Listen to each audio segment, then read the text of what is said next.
সেই কলেজে পড়ার সময় থেকে যারা আমাকে দেখতে এসেছে তারা শেষে বলে পাঠিয়েছে মেয়ে তাদের পছন্দ হয়নি, তবে দাবি দাওয়া পূরণ করলে তারা ভেবে দেখতে পারে। একটা ছোট প্রাইভেট কোম্পানিতে কাজ করা আমার বাবার 2 ছেলে মেয়েকে লেখাপড়া শিখিয়ে 4 জনের সংসার চালিয়ে তেমন কোনো সঙ্গতি ছিল না ছেলেপক্ষের বিরাট অঙ্কের দাবি মেনে নেওয়া। ছেলেপক্ষের লোকেরা আমাকে দেখে যাওয়ার পর মন খারাপ করে বাবা বলতেন, আজ যদি আমার দেওয়ার মতো সঙ্গতি থাকতো তাহলে কি আমি আমার মেয়েটাকে দিয়ে থুয়ে বিয়ে দিতে পারতাম না? পরে আবার নিজেই আমাকে সান্ত্বনা দেওয়ার জন্য বলতেন, ওদের চোখ নেই তাই ওরা দেখতে পায় না, উপরের রূপটাই সব না, আমার মেয়ের মতো মন কটা মেয়ের আছে।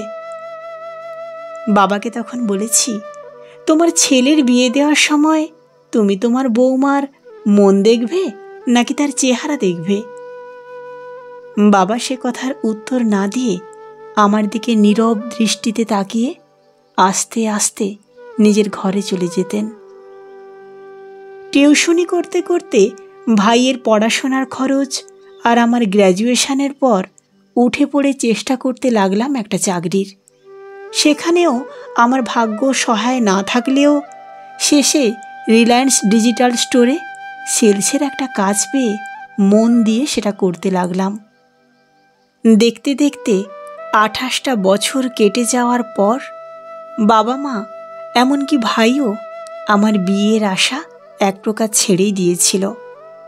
আমি শ্যামলীও ছেড়ে দিয়েছিলাম, কারণ সেই 20 বছর বয়স থেকে চেষ্টা করে যখন হয়নি তখন এই 28 বছর পার করার পর আর নিশ্চয়ই সেটা হওয়ার সম্ভাবনা থাকে না। ভাই কলেজ থেকে বেরিয়ে চাকরির বাজারে খুব একটা সুবিধা করতে না পেরে আমার কাছ থেকে কিছু টাকা নিয়ে সেকেন্ড হ্যান্ড একটা মোটরসাইকেল কিনে অ্যামাজনের ডেলিভারি বয়ের কাজ করতে লাগলো। সংসারে ভাই কিছুটা সহযোগিতা করলেও হালটা আমি শক্ত করে ধরে ভেবে নিয়েছিলাম, এ জন্মে হয়তো আমার স্বামী, সংসার আর সন্তান সুখ নেই। সেদিন স্টোরে কাজ করছি, ভাইব্রেট মুডে রাখা ফোনটা বেজে উঠল। হাত ঘড়ির দিকে তাকিয়ে দেখলাম রাত 9টা। পকেট থেকে ফোনটা বের করতে করতে ভাবলাম, ভাই অতনু জানে রাত 9টায় আমার শিফট শেষ হয়, তাই হয়তো সে নিচে মোটরসাইকেল নিয়ে দাঁড়িয়ে আছে, আমি গেলে আমাকে নিয়ে বাড়ি যাবে। মোটরসাইকেল কিনে দেওয়ার পর থেকে অতনু এই দায়িত্বটা নিজে থেকে নিয়েছে। বারণ করলে সে বলে, ওই সময়ে আমার নিজের কোনো কাজ থাকে না, হয় আড্ডা দিই না হয় বাড়িতে থাকি, কিন্তু তোর তো হয় বাস না হয় টোটো করে আসতে হয়, সেটাও সময় সময় বাড়ি ফিরতে রাত হয়ে যায়। তোর এই দেরি করে বাড়ি ফেরার জন্যে মা বাবা সবাই খুব চিন্তা করে, তাই বাইক যখন আছে রাতের বেলাটায় আমি তোকে নিয়ে আসব, তা সে হোক শীত, গ্রীষ্ম, বর্ষা। ফোনটা হাতে নিয়ে তাকিয়ে দেখলাম অতনু না, আননোন নাম্বার। ধরবো কি ধরবো না চিন্তা করে কলটা ওকে করে কানের পাশে আনতেই একজন মহিলা বললেন, আমি তোমার সাথে দেখা করতে চাই আগামীকালই, এবার তুমি বলো কোথায় কখন। কিছু বুঝতে না পেরে বললাম, কে আপনি, কেন আমার সাথে দেখা করতে চান? ভদ্রমহিলা বললেন, সাক্ষাতে বলবো। 2-4 সেকেন্ড চুপ করে থেকে বললাম, বারাসাত চাঁপাডালিতে বিগ বাজারের রিলায়েন্স ডিজিটাল স্টোরে 11টার পরে চলে আসুন, আমি তখন থাকব, আপনার যা কিছু বলার এখানেই বলতে হবে, আমি কিন্তু বাইরে যেতে পারবো না। মহিলা কণ্ঠস্বরের মালিক ঠিক আছে বলে ফোনটা রেখে দিলেন। আমি ভাবতে লাগলাম, কে এই মহিলা, ফোন নম্বরই বা পেলেন কোথা থেকে? ঠিক তখনই আবার ফোনটা ভাইব্রেট হতে লাগলো। তাকিয়ে দেখি ভাই অতনু ফোন করছে। তাড়াতাড়ি ফোনটা ধরে বললাম, তুই একটু দাঁড়া, আমি এক্ষুনি রেডি হয়ে আসছি। পরদিন 11:30টার একটু পর একজন হালকা চেহারার বয়স্কা ভদ্রমহিলা, যার পরনের জামা কাপড় আর গয়না পরা দেখে মনে হলো তিনি কোনো সম্ভ্রান্ত মহিলা। চেহারা দেখে মনে মনে ভাবলাম, আজকাল এনার বয়সী মহিলারাও হয়তো ডায়েট করছেন। ভদ্রমহিলা কোনো ভূমিকা না করে আমার সামনে দাঁড়িয়ে বললেন, তুমি তো শ্যামলী? হ্যাঁ বলে উৎসুক হয়ে ওনার দিকে তাকিয়ে ভাবতে লাগলাম, এনাকে আগে কোথাও কি দেখেছি? ভদ্রমহিলা বললেন, 5 বছর আগে আমার স্বামী আর আমি তোমাকে দেখতে গিয়েছিলাম। তখন তোমাকে আমার পছন্দ হয়নি, কারণ তোমার গায়ের রং আর নাকটা চাপা ছিল বলে। এখন পরিস্থিতি অন্যরকম। আমি তোমার সব খোঁজ খবর নিয়েছি। তুমি যদি এখন রাজি থাকো তাহলে আমি আমার ছেলের সাথে তোমার বিয়ে দেব, কিন্তু কোনো অনুষ্ঠান করে না, শুধু রেজিস্ট্রি ম্যারেজ হবে। ভদ্রমহিলার কথাগুলো শুনে কি বলবো বুঝতে না পেরে হেসে বললাম, তখন আপনি আমাকে পছন্দ করেননি আমার গায়ের রং আর নাক চাপা বলে। আজ 5 বছর পর সেই আপনি আমাকে আপনার ছেলের বউ করতে চাইছেন? ব্যাপারটা ঠিক বুঝলাম না তো। আমি তো এখনও সেই একই রকম আছি, শুধু বয়সটা আরও 5 বছর বেড়েছে।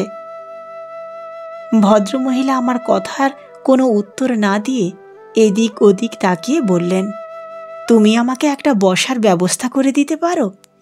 আমি বেশ কিছুক্ষণ দাঁড়িয়ে থাকতে পারি না।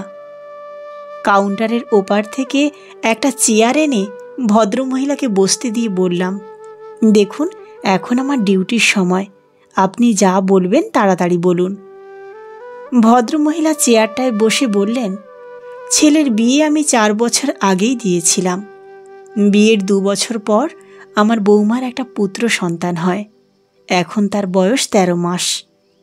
8 মাস আগে 5 মাসের বাচ্চাটাকে রেখে আমার বৌমা মারা যায় 7 দিনের অজানা জ্বরে। সেই থেকে আমি বাচ্চাটাকে বড় করে তুলছিলাম, কিন্তু বোধহয় আমি আর পারবো না। আমার কিডনিতে ক্যান্সার ধরা পড়েছে, ট্রিটমেন্ট চলছে।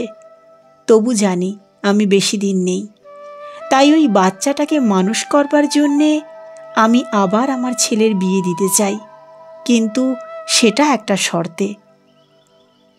ভদ্রমহিলা এই পর্যন্ত বলে তার দৃষ্টি আমার মুখের উপর স্থির হয়ে থাকল। কৌতূহলবশত জিজ্ঞাসা করলাম, কি সেই শর্ত? ভদ্রমহিলা বললেন, তুমি কখনো নিজের সন্তান নিতে পারবে না। কয়েক সেকেন্ড চুপ করে দাঁড়িয়ে থেকে ভদ্রমহিলাকে বললাম, আমি মানে? আপনি ভেবেই নিয়েছেন আমি আপনার শর্তে রাজি হব? কিন্তু না, আমি কোনো শর্ত রেখে বিয়ে করতে পারবো না। তাছাড়া এখন আমি বিয়ে করে চলে গেলে আমার পরিবারের ক্ষতি হবে। পরিবারটাকে এখন আমাকেই চালাতে হয়। ভদ্রমহিলা বললেন, ওটা নিয়ে তুমি চিন্তা করো না, আমি তার জন্যে পে করব। উনি পে করবেন শুনে অবাক না হয়ে পারলাম না, তাই জিজ্ঞাসা করলাম, পে করবেন মানে? ভদ্রমহিলা মুখটা গম্ভীর করে বললেন, আমি ঘটকের কাছে শুনেছি তোমার বিয়ে হয়ে গেলে তোমার পরিবার আর্থিক সমস্যায় পড়বে, তাই তোমার পরিবারের যাতে কোনো অসুবিধা না হয় তার জন্যে আমি এককালীন 5 লক্ষ টাকা দেব। এই টাকাটা দিয়ে তোমার ভাই নিশ্চয়ই একটা ব্যবসা শুরু করতে পারবে। টাকার কথা শুনে রাগ হলেও সেটা ওনাকে বুঝতে না দিয়ে বললাম, আপনার যখন অনেক টাকা তখন শর্ত দিয়ে বউ কিনতে যাচ্ছেন কেন? 24 ঘন্টা নার্স বা আয়া রেখে তো আপনার নাতিকে মানুষ করে নিতে পারেন। ভদ্রমহিলা হেসে বললেন, সেটা আমি পারি, কিন্তু আমার নাতিটা মাতৃস্নেহ থেকে বঞ্চিত থাকুক এটা আমি চাই না। বললাম, এত টাকা খরচ করতে চাইছেন যখন, অনেক সুন্দর দেখতে মেয়েও তো আপনি পেয়ে যেতে পারেন। সেখানে আমি তো সুন্দর নই। তাছাড়া আপনি তো আমাকে আগেও একবার বাতিলের খাতায় ফেলে দিয়েছিলেন, তাহলে আজ কেন? সেদিন আমি আমার ছেলের জন্যে একজন রূপে গুণে সুন্দরী বউ খুঁজতে এসেছিলাম, আর আজ আমি আমার নাতির জন্যে এমন একজন মা খুঁজতে এসেছি যে আমার অবর্তমানে পরিবারটাকে সব সময় প্রোটেক্ট করতে পারবে। আমার ছেলের দ্বারা হবে না, কারণ সে একটা মাল্টিন্যাশনাল কোম্পানিতে চাকরি করে। তার কাজের জন্যে সকালে বের হয়, রাতে ফেরে। তাছাড়া এত ছোট একটা বাচ্চাকে মানুষ করতে গেলে একজন মাকেই লাগে। তোমার কথা মতো আমি দেখতে সুন্দর মেয়েদেরকেও খুঁজেছিলাম, কিন্তু তারা তাদেরকে নিয়ে বেশি ব্যস্ত। তারা কেউ তোমার মতো ফ্যামিলির দায়িত্ব কাঁধে নিয়ে দৌড়ে বেড়ায় না। বলে ভদ্রমহিলা চেয়ার থেকে উঠে আমার কাঁধের উপর একটা হাত রেখে বললেন, তুমি ভাবছ আমি তোমার এত খবর পেলাম কি করে? ভদ্রমহিলা হেসে বললেন, 5 বছর আগে যে ঘটক তোমার সম্বন্ধ নিয়ে আমার কাছে এসেছিল, সেই ঘটককে ডেকে আমি বলেছিলাম আমার নাতির জন্যে একজন অবিবাহিত মা খুঁজে দিতে। সে অনেকের সাথে আমার যোগাযোগ করিয়েছিল, তাদের সাথে দেখা করে কথাও বলেছি, কিন্তু তাদের মধ্যে কাউকেই আমার পছন্দ হয়নি। তাদেরকে বাতিল করে যখন ঘটককে বকাঝকা করছিলাম, তখন সে তোমার কথা বলে। তোমাকে আমার আগেও দেখা ছিল, তাই তার থেকে সব কথা শোনার পর আমার মনে হয়েছে তুমিই আমার নাতির উপযুক্ত মা, আর আমার অবর্তমানে সংসারটা ধরে রাখতে পারবে। ঘটকের কাছ থেকে ফোন নাম্বার নিয়ে তোমার সাথে সাক্ষাৎ করতে তোমাকে ফোন করেছিলাম। এবার তুমি ভেবে আমাকে জানিও, আমার হাতে সময় কিন্তু খুব কম। কথা শেষ করে ভদ্রমহিলা আস্তে আস্তে বাইরে চলে যেতে লাগলেন। আমি ভদ্রমহিলার চলার দিকে তাকিয়ে রইলাম। সেদিন বাড়িতে ফিরে কাউকে কিছু না বলে খেয়ে শুয়ে পড়েছিলাম। কিছুতেই ঘুম আসছিল না। চোখ বন্ধ করলেই ভদ্রমহিলার বলা কথাগুলো কানে বাজছিল। সকালের দিকে মার ডাকে যখন ঘুম ভাঙল, তখন 8টা বেজে গেছে। ফ্রেশ হয়ে চা খেতে খেতে মাকে টাকার কথা বাদ দিয়ে ভদ্রমহিলার কথাগুলো বলতে মা বললেন, আমরা চেষ্টা করেও সময়কালে তোর বিয়ে দিতে পারিনি। আজ এতগুলো বছর পর ভদ্রমহিলা যখন নিজে এসে তোকে তার ছেলের বউ করতে চাইছেন, তুই আর না করিস না, রাজি হয়ে যা। বললাম, না মা, তুমি ভুল করছো। উনি আমাকে শর্ত দিয়ে ছেলের বউ করতে চেয়েছেন, শুধুমাত্র ওনার নাতির মা হওয়ার জন্যে। মা বললেন, উনি যাই বলুন না কেন, একসঙ্গে থাকতে থাকতে পরে সব ঠিক হয়ে যাবে। ও নিয়ে তুই চিন্তা করিস না, ওনাকে জানিয়ে দে তুই রাজি। বললাম, না মা, সেটা হয় না। আমি চলে গেলে ভাই যা ইনকাম করে তাতে সংসার চলবে না। তোর বাবা যখন কোম্পানিতে কাজ করত তখন চলতো কি করে? এখনো ঠিক সেইভাবে যা হয় করে চলে যাবে, তুই চিন্তা করিস না। বলে মা এগিয়ে এসে মাথায় হাত বুলিয়ে দিয়ে বলতে লাগলেন, কথাটা শোনার পর যে কি ভালো লাগছে। আমি তোর বাবার ভাইয়ের সাথে এ ব্যাপারে কথা বলছি, তুই আজই সেই ভদ্রমহিলার সাথে কথা বল। শাশুড়ি মায়ের যোগাযোগ আর বেশি ফি দেয়াতে 4 দিনের শর্ট নোটিশে বাবা, মা, ভাই আর শাশুড়ির সাক্ষীতে জয়ন্তর সাথে আমার রেজিস্ট্রি ম্যারেজের অনুষ্ঠানটি হলো আমাদের বাড়িতেই। জয়ন্তরা বাচ্চাটাকেও নিয়ে এসেছে, যদিও তাকে দেখাশোনা করার জন্যে একজন আয়াও আছেন। ফুটফুটে সুন্দর বাচ্চাটা কাঁদছিল দেখে ওকে যেই কোলে নিয়ে বুকের উপর তুলে নিয়েছি, অমনি সে কান্না থামিয়ে একটা আঙুল মুখে দিয়ে চুকচুক করতে লাগলো। আঙুলটা তার মুখের থেকে সরিয়ে দিতেই সে আবার কাঁদছে দেখে পাশে দাঁড়িয়ে থাকা আয়া দিদি বললেন, ম্যাম, ও দুধ খেতে চাইছে। আয়া দিদির কাছে কোনো লজ্জা না করে বললাম, আমি ওকে দুধ খাওয়াবো কি করে? আয়া দিদি বললেন, ওর ফিডিং বোতল আছে, সেটা ওর মুখে ধরলেই ও খেতে শুরু করে। ঠিক তখনই জয়ন্ত আমার পাশে এসে বলল, আপনার যা কিছু লাগবে আপনি আমাকে অথবা মাকে বলতে পারেন, অসুবিধা হবে না। শুধু আপনি আমার ছেলেটাকে একটু দেখবেন, যাতে ওর কোনো অসুবিধা না হয়। মাথা নেড়ে ঠিক আছে বলে আয়া দিদিকে বললাম, আপনি ফিডিং বোতল আর দুধটা নিয়ে রান্নাঘরে আসুন। বলে রান্নাঘরের দিকে এগোলাম সবাইয়ের খাবার রেডি করতে। সেদিন জয়ন্তর সাথে আমার আর কোনো কথা না হলেও দু একবার চোখ চাওয়াচাই হয়েছিল। আমি নিজে গিয়ে তাকে জিজ্ঞাসা করেছিলাম, চা কি দেবো আপনাকে? সে মাথা নিচু করে ফোনে কাজ করতে করতে বলেছিল, না। যত সময় সে এখানে ছিল অফিসের কাজে হয় ফোন করছে, না হয় ইমেল। শাশুড়ি মা আমাকে সেদিনই সঙ্গে করে নিয়ে আসতে চেয়েছিলেন, কিন্তু আমার কিছু কাজ বাকি থাকার জন্যে বললাম, আপনারা আজ যান, আমি পরশুদিন এদিককার সব কাজ মিটিয়ে যাব। দুদিনের মধ্যে স্টোরের কাজ ছেড়ে বাবা মার নামে একটা যৌথ অ্যাকাউন্ট করে আমার জমানো টাকাগুলো সেই অ্যাকাউন্টে ট্রান্সফার করে শ্বশুরবাড়িতে চলে এসেছি।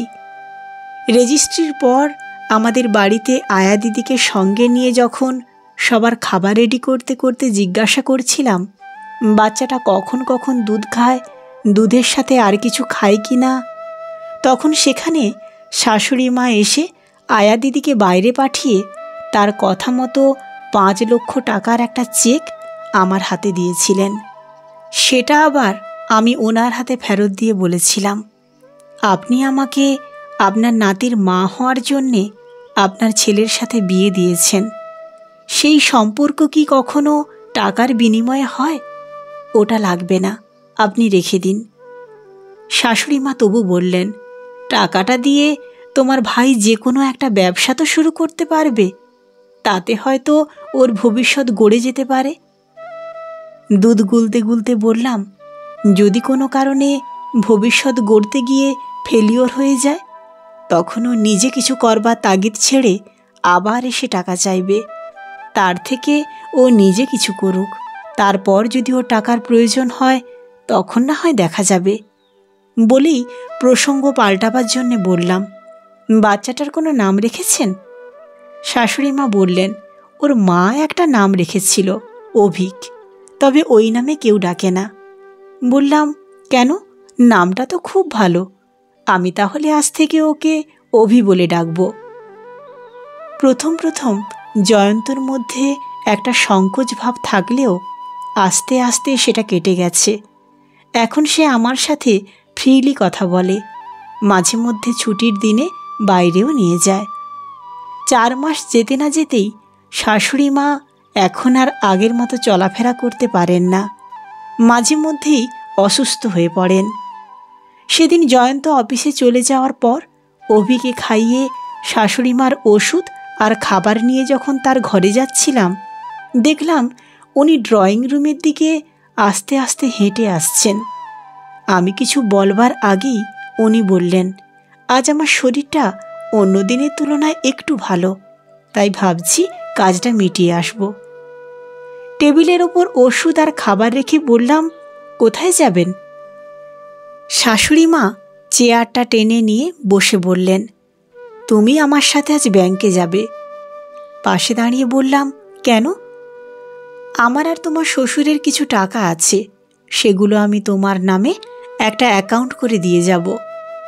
বললাম, কেন মা, আপনি আপনার ছেলেকে দিন। শাশুড়ি মা 2 চামচ খাবার মুখে দিয়ে বললেন, ছেলে চাকরি করে, ভালো টাকা মাইনে পায়, কিন্তু তুমি?